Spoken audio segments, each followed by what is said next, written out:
मस्जिद से हुआ ऐलान, जो दिखे उसे काट दो।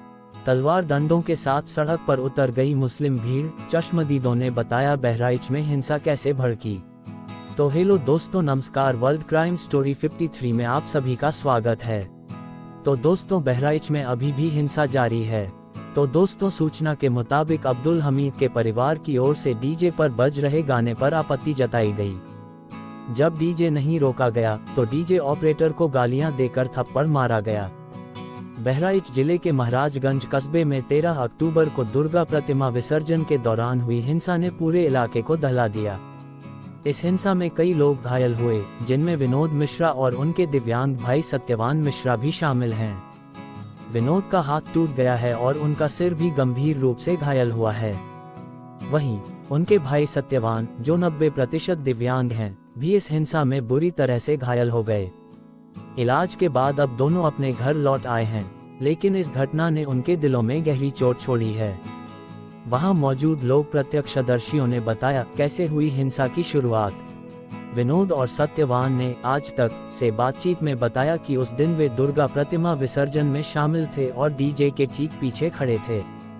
अचानक अब्दुल हमीद के परिवार की ओर से डीजे पर बज रहे गाने पर आपत्ति जताई गई।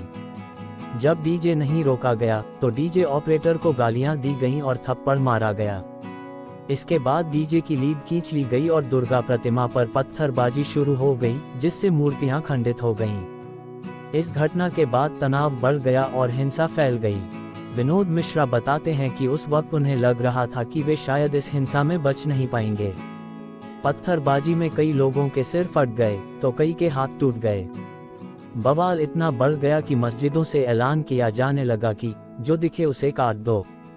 इसके बाद भारी संख्या में इस्लामी कट्टरपंथी तलवार और डंडे लेकर सड़कों पर निकल आए। शोभायात्रा में जा रही भीड़ भी उग्र हो गई और देखते ही देखते हिंसा ने विकराल रूप ले लिया। विनोद का दावा है कि हिंसा के दौरान उनके घर पर भी हमला हुआ। अब्दुल हमीद के परिवार के लोग उनके घर में घुसने की कोशिश कर रहे थे, लेकिन किसी तरह से उन्होंने अपनी जान बचाई। दूसरी ओर रामगोपाल मिश्रा के परिवार पर भी हमला किया गया, जिनकी गोली मारकर हत्या कर दी गई थी।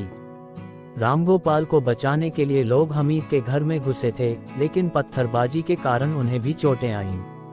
विनोद का कहना है कि पुलिस ने अभी तक इस मामले में एफआईआर दर्ज नहीं की है, जिससे पीड़ितों को न्याय नहीं मिल सका है। हिंसा के बाद से ही महाराजगंज कस्बे में तनाव का माहौल है। पुलिस और पीएस बड़ी ई की भारी तैनाती कर दी गई है और हर आने जाने वाले से सख्ती से पूछताछ की जा रही है। जिले में बाहरी लोगों की एंट्री पर प्रतिबंध लगा दिया गया है और इलाके में चप्पे चप्पे पर पुलिस का पहरा है।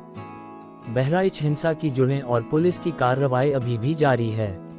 13 अक्टूबर 2024 को बहराइच के महाराजगंज कस्बे में दुर्गा प्रतिमा विसर्जन के दौरान विवाद शुरू हुआ, जिससे हिंसा भड़क गई। इस हिंसा में रामगोपाल मिश्रा की गोली मारकर हत्या कर दी गई। इसके बाद कस्बे में लगातार 2 दिनों तक हिंसा होती रही, जिसमें उपद्रवियों ने कई दुकानों और घरों में आग लगा दी। इस हत्याकांड के मुख्य आरोपितों में मोहम्मद सरफराज और मोहम्मद तालिब शामिल थे, जिनकी पुलिस से मुठभेड़ बहराइच के नानपारा बाईपास पर हुई। पुलिस ने उन्हें घेर कर जवाबी फायरिंग की, जिसमें दोनों आरोपी घायल हो गए।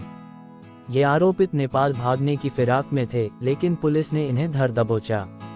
इसके अलावा पुलिस ने 5 और लोगों में से 3 अन्य मोहम्मद फहीम, मोहम्मद हमीद और मोहम्मद अफजल को भी गिरफ्तार किया।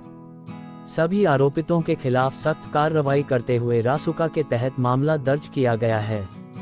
तो दोस्तों, ये थी यूपी के बहराइच की घटना जो आप लोगों के बीच प्रस्तुत किया। अभी भी जानकारी बाकी है। तो दोस्तों, ऐसी घटनाओं को सुनने के लिए हमारे साथ जुड़े रहे। तो दोस्तों, हमारे चैनल को सब्सक्राइब करें, लाइक करें, शेयर करें। धन्यवाद।